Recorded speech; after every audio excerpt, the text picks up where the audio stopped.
এখনই স্ট্রোক বা heart attack হবে এই চিন্তা করা কি কোনো মানসিক রোগের লক্ষণ কিনা সেই বিষয় নিয়ে কথা বলবো।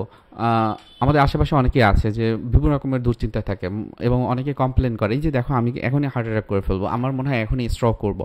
এই যে বিষয়গুলো বলে, এর পিছনে কি আসলে কোনো মানসিক রোগ আছে কিনা, মানসিক রোগের লক্ষণগুলো আছে কিনা সেই বিষয়টিও কিন্তু জানা অনেক গুরুত্বপূর্ণ। কেননা যখন এই জিনিসগুলো হয় ওই ব্যক্তির ভিতর বিভিন্ন রকমের স্ট্রেস বা অ্যাংজাইটি থাকে এবং সেটা মানসিক চাপ এতটা তৈরি করে অনেক সময় কিন্তু এটা আসলেই হার্টে বা ব্রেনে কিন্তু একটা এফেক্ট ফেলে। তাহলে কী কারণে এটা হতে পারে? প্রথম এবং প্রধান যে বিষয়টি আপনারা অনেকেই জানেন যে অবসেশনাল এবং কম্পালশনাল যে সিমটমগুলো, যেটাকে ওসিডি বলা হয়, এবং সেক্ষেত্রে এই যে অবসেশনাল থট মানে একই চিন্তা বারবার হওয়ার যে প্রবণতা, অনেক ক্ষেত্রে তাদের ভিতরে একটা কম্পালসিভ বিহেভিয়ার বা একই কাজ করার যে একটা প্রবণতা সেই জিনিসটা কিন্তু তৈরি করে। তাহলে ওসিডি যাদের ভিতরে থাকে তাদের ক্ষেত্রে কিন্তু এই জিনিসটা হতে পারে, এবং ওসিডি হয়তো বা কম্পালশনটা থাকবে না, শুধুমাত্র অবসেশনটা থাকবে, মানে চিন্তা হবে, তাদের এই চিন্তা এটা হতে পারে। উদ্বিগ্নতা বা অ্যাংজাইটির কথা হয়তো বা আপনারা শুনেছেন। এই উদ্বিগ্নতা বা অ্যাংজাইটির ক্ষেত্রে কি হয়, ওই ব্যক্তি বিভিন্ন রকমের ভয় তাদের ভিতরে থাকে, অতিরিক্ত ভয়। অনেক ক্ষেত্রে কী হয় যে হার্ট অ্যাটাক হয়ে যাবে, শরীরের বিভিন্ন রকম অনুভূতি তারা কিন্তু ফিল করে, এবং এটা যখন বারবার চিন্তা করে তখন কিন্তু তারা অনেক সময় কমপ্লেনও করে যে হ্যাঁ আমার মনে হচ্ছে যে আমি এখন হার্ট অ্যাটাক করে ফেলবো। এর প্রধান কারণ কিন্তু তার ভিতরে অ্যাংজাইটি থাকে।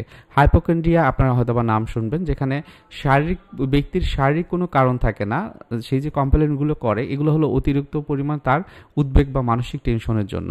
সেক্ষেত্রে কী হয়, ওই ব্যক্তি যে গুরুতর আমার সমস্যা হয়ে যাবে, অনেকে বলে আমার স্ট্রোক করে ফেলবো, আমার হার্ট অ্যাটাক করে ফেলবো।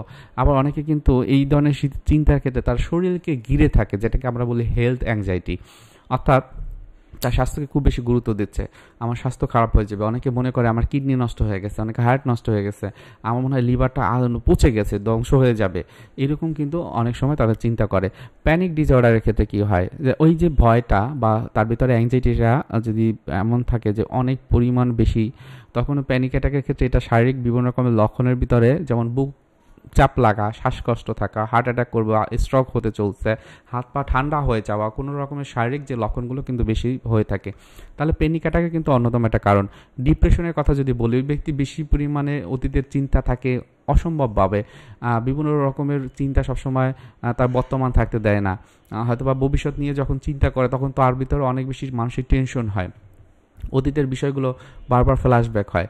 এই যে এগুলো কিন্তু স্ট্রোক বা হার্ট অ্যাটাকের পূর্ব লক্ষণ হয়ে থাকে। এখন বাতিক চিন্তা বা অবসেশনাল থটের ক্ষেত্রে কি হয়, অনেক সময় এই যে বিষয়গুলো তার অনেক বেশি অবসেসড হয়ে যায়, এবং সেই অবসেসড হওয়ার সময় তাদের একই চিন্তা না করতে পারলে একটা স্ট্রেস বা অ্যাংজাইটি তৈরি হয়। সো এই বিষয়গুলো যার ভিতরে থাকে সেক্ষেত্রে কিন্তু কমপ্লেন করতে পারে যে আমার মনে হয় এখনই স্ট্রোক বা হার্ট অ্যাটাক করবো। একটা গুরুত্বপূর্ণ ইনফরমেশন আপনাদের দিতে চাচ্ছি।